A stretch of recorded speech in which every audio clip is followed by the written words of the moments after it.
I shall not hold out to you any false hopes that overnight you will be able to come into full realization of the actual presence of the living God, although that is perfectly possible. And had you the faith necessary, you could do that very thing. But the chances are that you will have to grow slowly, as I did. Have you ever seen a beautiful lily blooming on the hillside? Well, one of the Bible writers called attention to that lily and asked us to consider how it grew. Shall I tell you how it grows? Well, it grows by just staying there and making no effort, at least no physical effort to grow. That's all. It is quietly absorbing moisture and food from the earth, and as it absorbs, the growth takes care of itself. If it made any attempt to grow, it would spoil itself.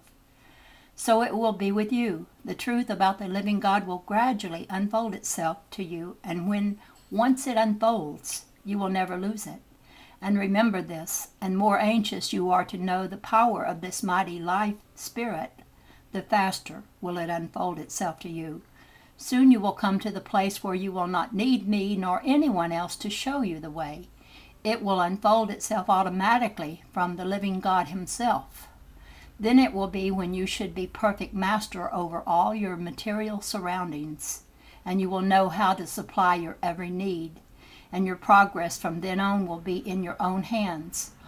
All I can do is to show you the way to begin, and to show you how to actually get into touch with this great living God of ours. How far you go with him is in your own hands. I will say this to you here, however, that once you begin to live in the realization of his actual presence, you will never want to leave it.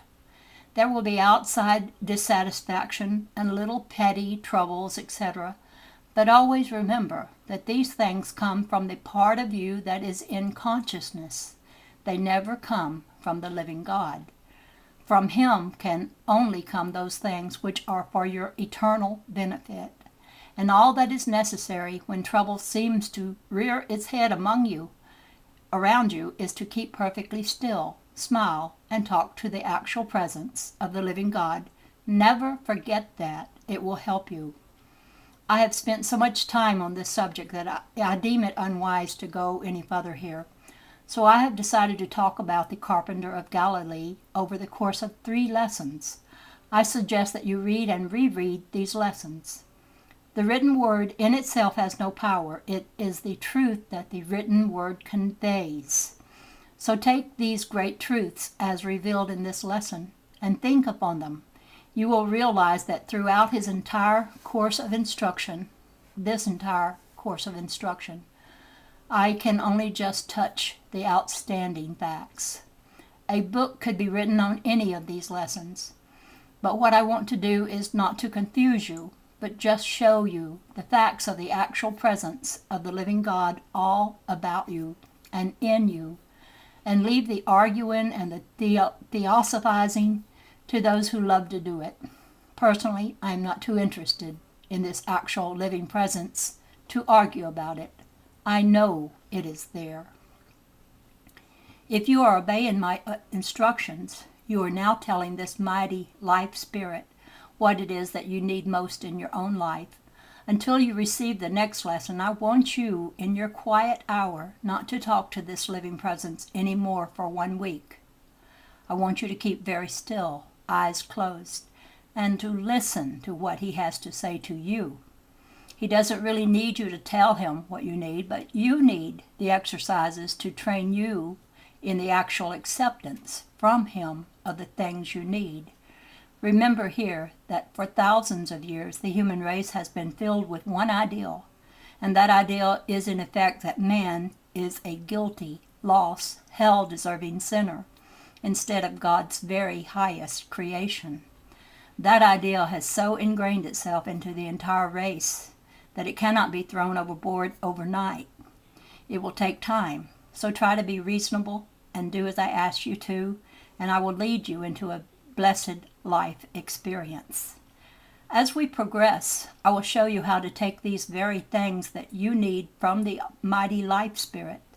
But for the present, just simply obey me. I know the way and will lead you aright. or as you listen to what this great presence has to say to you in the stillness, you will find your thoughts being definitely guided along some one line. Do not try to force these thoughts, but just keep quiet, as still as a mouse, so to speak. For instance, if it is a change in business condition that you need, you will find some one line of thought manifesting itself in connection with that change. No one will know what it is but you. You will know that this still small voice is the voice of the living God talking directly to you. And no matter what that thought may be, when it is clear to you beyond any possibility of doubt, you obey it. Never under any circumstances ever disobey a lead coming to you from the quietness, for that lead is coming from the living God. However, as you progress, you will learn the wisdom of automatically obeying any and all such leads, and will be only too glad to obey them. And so I leave you here until next week, when we shall go into the actual life of this Galilean carpenter and learn some mighty important and fascinating facts about him. Keep perfectly still in the quietness and listen for the voice of the living God. He will talk to you. End of Lesson 6.